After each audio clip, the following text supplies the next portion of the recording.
Hello, my dear children. Myself, Mr. Pranay Vidyut, who is before you, one of the masterminds faculties, to share a small strategy again. Anyways, let me ask you a few questions. Hope you might have already attempted your Jan 25 examinations, and hope you are actually waiting for results. And in the meantime, what to do, what not to do, you'll be having plenty of questions in your mind. Something like, if you're very well done with group 1, immediately you have to start group 2 preparation. How to prepare, etc. and etc. We have already provided strategy videos for preparation, especially for May 25 attempt. So please do watch and prepare. And if you're such a kind of students who are very sure that you're going to fail in group 1, then immediately start your preparation without wasting any time.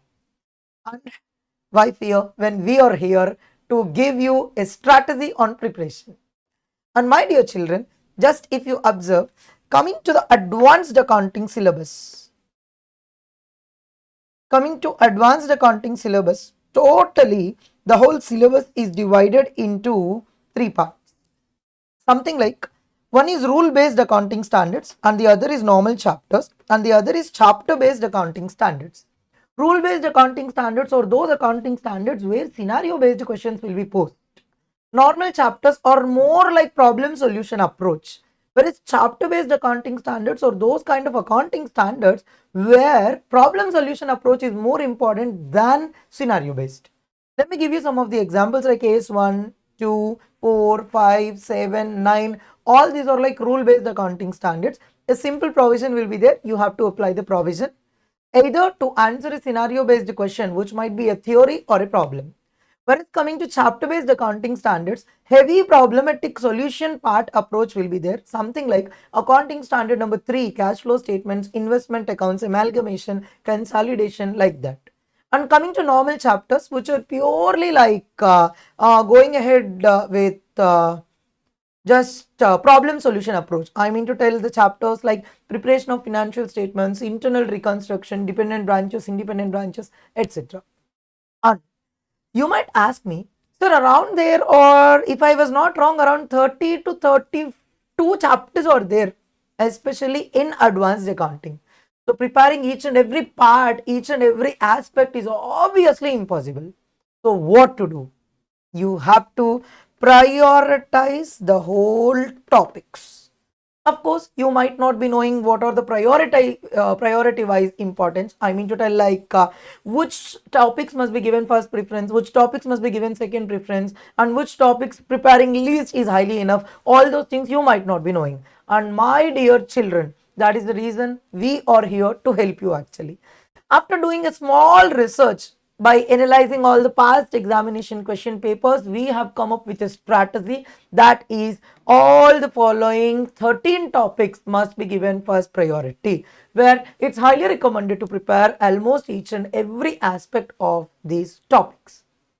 And the chapters are preparation of financial statements, wherein prepare balance sheet, P&L account, and also please don't ignore the rules relating to dividend. If at all the questionnaire, if at all the examination is asking you to prepare P&L account and balance sheet, it will be a short 14 marks question. If at all they are asking other questions like dividend aspects, then it will be like 5 or 7 marks question. Take more care.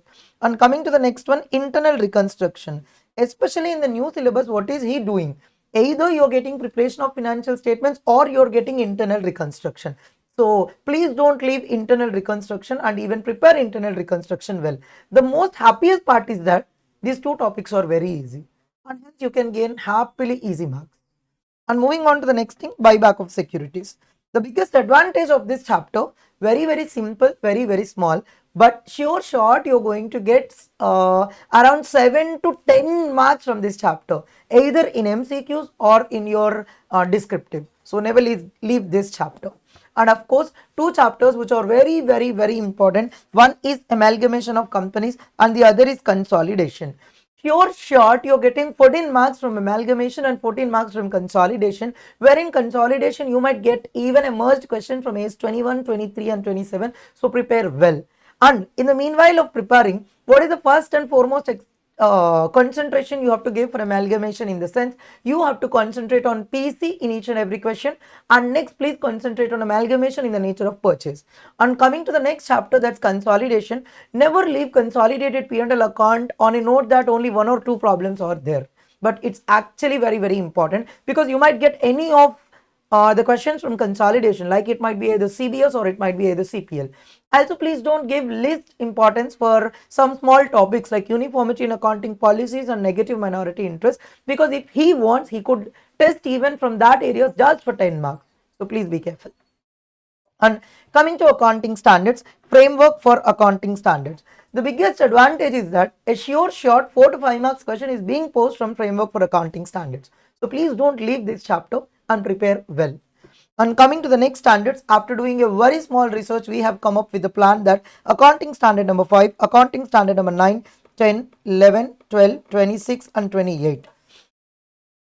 Prepare these chapters as first and foremost priority.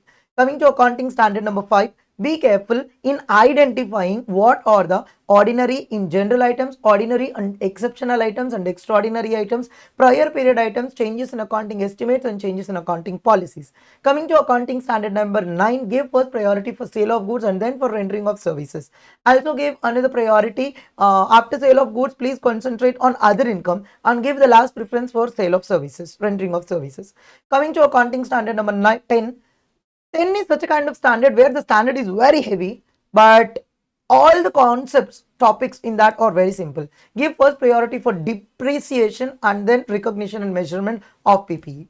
And coming to accounting standard number 11, give the first priority for FCT, foreign currency transactions, and paragraph number 46 here. And the next priority is for foreign currency operation, and of course then go with speculation and hedging, that is forward exchange contracts. Coming to S12, please concentrate on refund of government grants initially and also promoters contribution. And coming to S26, again same, first concentrate on amortization and then please concentrate on impairment of loss relating to recognition and measurement, and then research and development. Be careful. And coming to last and final, accounting standard number 28, it's like simple chapter. Please concentrate on residual value actually, because most of the times we'll forget to consider residual value as if it is cash inflow. So be careful with accounting standard number 28 also. And all these are the first priority topics. And moving on to the second priority topics, as you have seen, investment accounts. I know that there's a spelling mistake. Anyways, let me concentrate. Now coming to investment accounts, the first priority is for scenario based questions, and then please concentrate on fixed income bearing securities and variable income bearing securities. The biggest point is that from investment accounts till now he did not ask a different kind of question at all. So we are actually expecting this time that he is going to ask a question from investment accounts. Even though I wanted to kept in second priority chapter, reason being with this itself you can get good marks, a good coverage you will be having. 14 plus 10, 24 plus around 14 plus 14, 28, 24 plus 28. On an average, more than 50 marks you'll be getting in first priority topics, and hence wantedly kept investment accounts in the second priority. But this time we are actually expecting from investment accounts to get a comprehensive question, to get a problem solution approach question. And next, coming to cash flow statement, please concentrate on cash flows from operating activities under direct and indirect method, and also investing and financing activities individual problems. And then you come up with a comprehensive problem like preparing a wholesome cash flow statement. Under indirect method is the first pick and direct method is the second pick.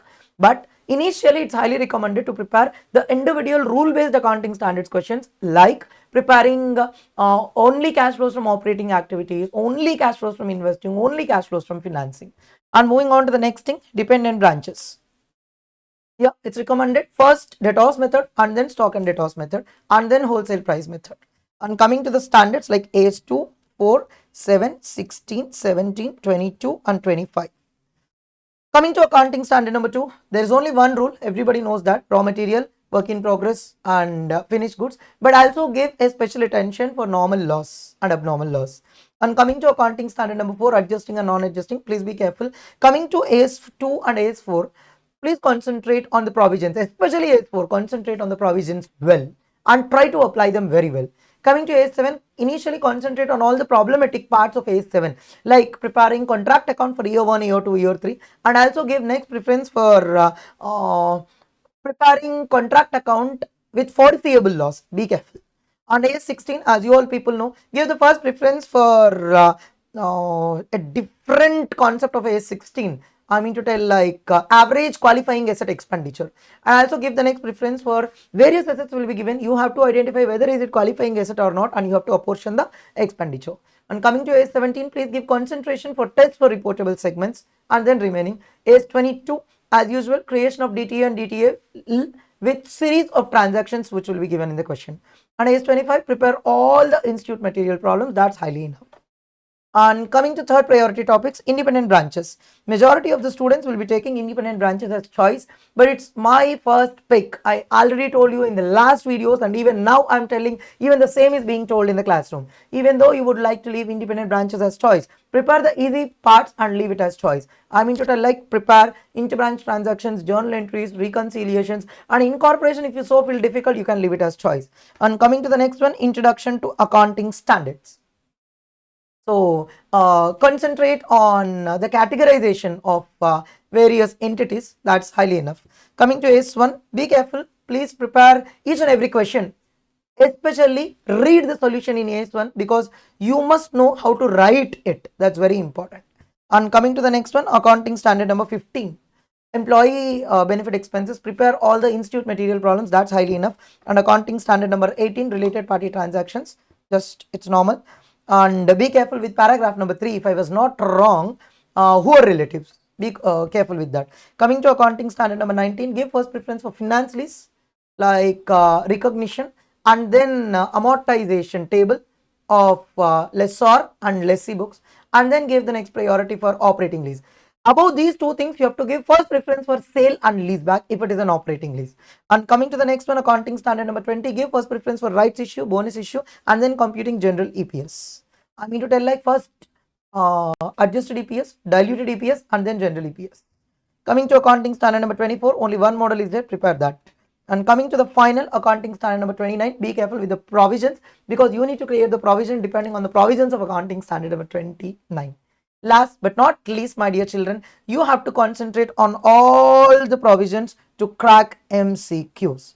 It's highly recommended to prepare in a structured way. If at all it's not possible to you to prepare in a structured way, like you so feel that you will be getting deviated, then it is highly recommended to join in 3 batches, study hours and revision examination batches of masterminds. And my dear children, start your preparation immediately. Don't wait for any other things. And my dear children, all the best. Hope in the upcoming results you should pass. If not, at any cost, by the God's grace, you should pass in the coming next attempt. Thank you. All the best.